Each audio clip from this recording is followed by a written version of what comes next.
Part 4.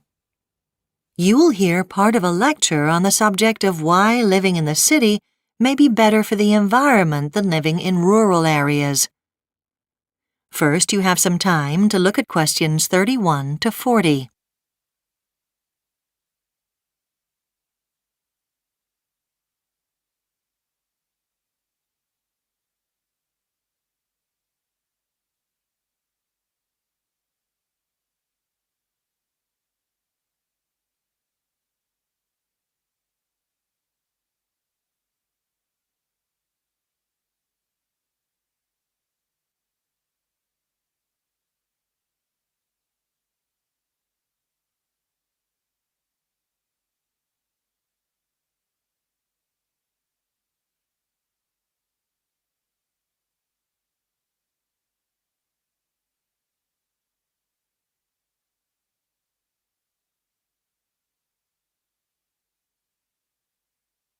Now listen carefully and answer questions 31 to 40.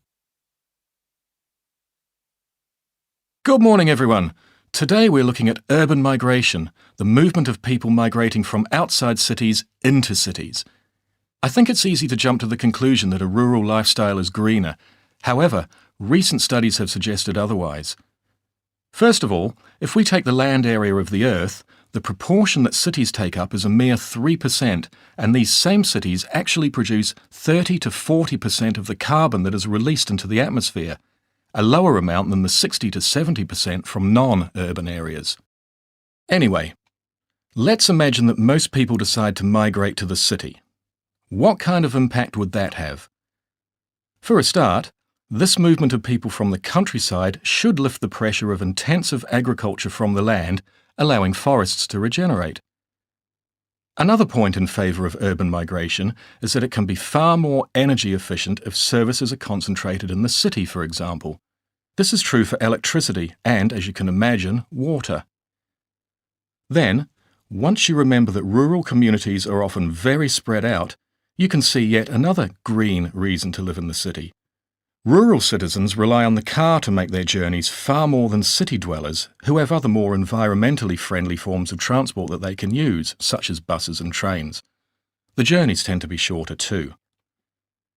Yet another point in favour of urban migration is the kind of recycling schemes that can only take place where the population is concentrated. Take, for instance, Seattle in the USA, where methane gas is being put to good use and is generating energy for the city. It's produced from the city's rubbish, which could not be collected so efficiently from rural areas.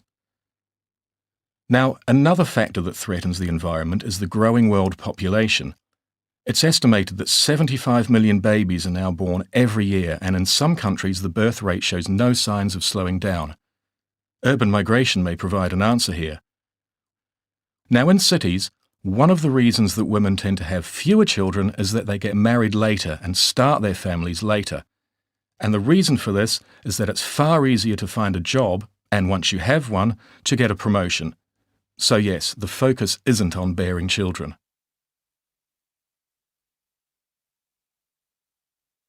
Well, it would be foolish to pretend that there are no downsides to urban living when clearly there are. The thing that critics often mention is the idea that migrants may end up losing their culture, although some studies have found the opposite is true. Rather than give up their traditions, people actually work hard to maintain them. More evident is the fact that compared to the lower rate that is observed in rural areas, we can see that there is more crime occurring in cities. There won't be many of us here today who can say we haven't been directly or indirectly affected by it. There's another issue that we have to deal with. So many cities, including our own, now suffer from high levels of pollution so that the air we breathe is far from pure. And another factor against the urban is greener idea is that urbanisation often drives a country's economy. Put simply, when there is greater wealth in society, more energy is consumed. One of the direct effects of a stronger economy, something that many citizens will now experience every day and may well find stressful, is the amount of traffic on the road, despite the other options we mentioned earlier. This is a problem that is not about to go away, although there are some solutions that could be considered. Let's have a look at some of those. That is the end of Part 4. You now have 1 minute to check your answers to Part 4.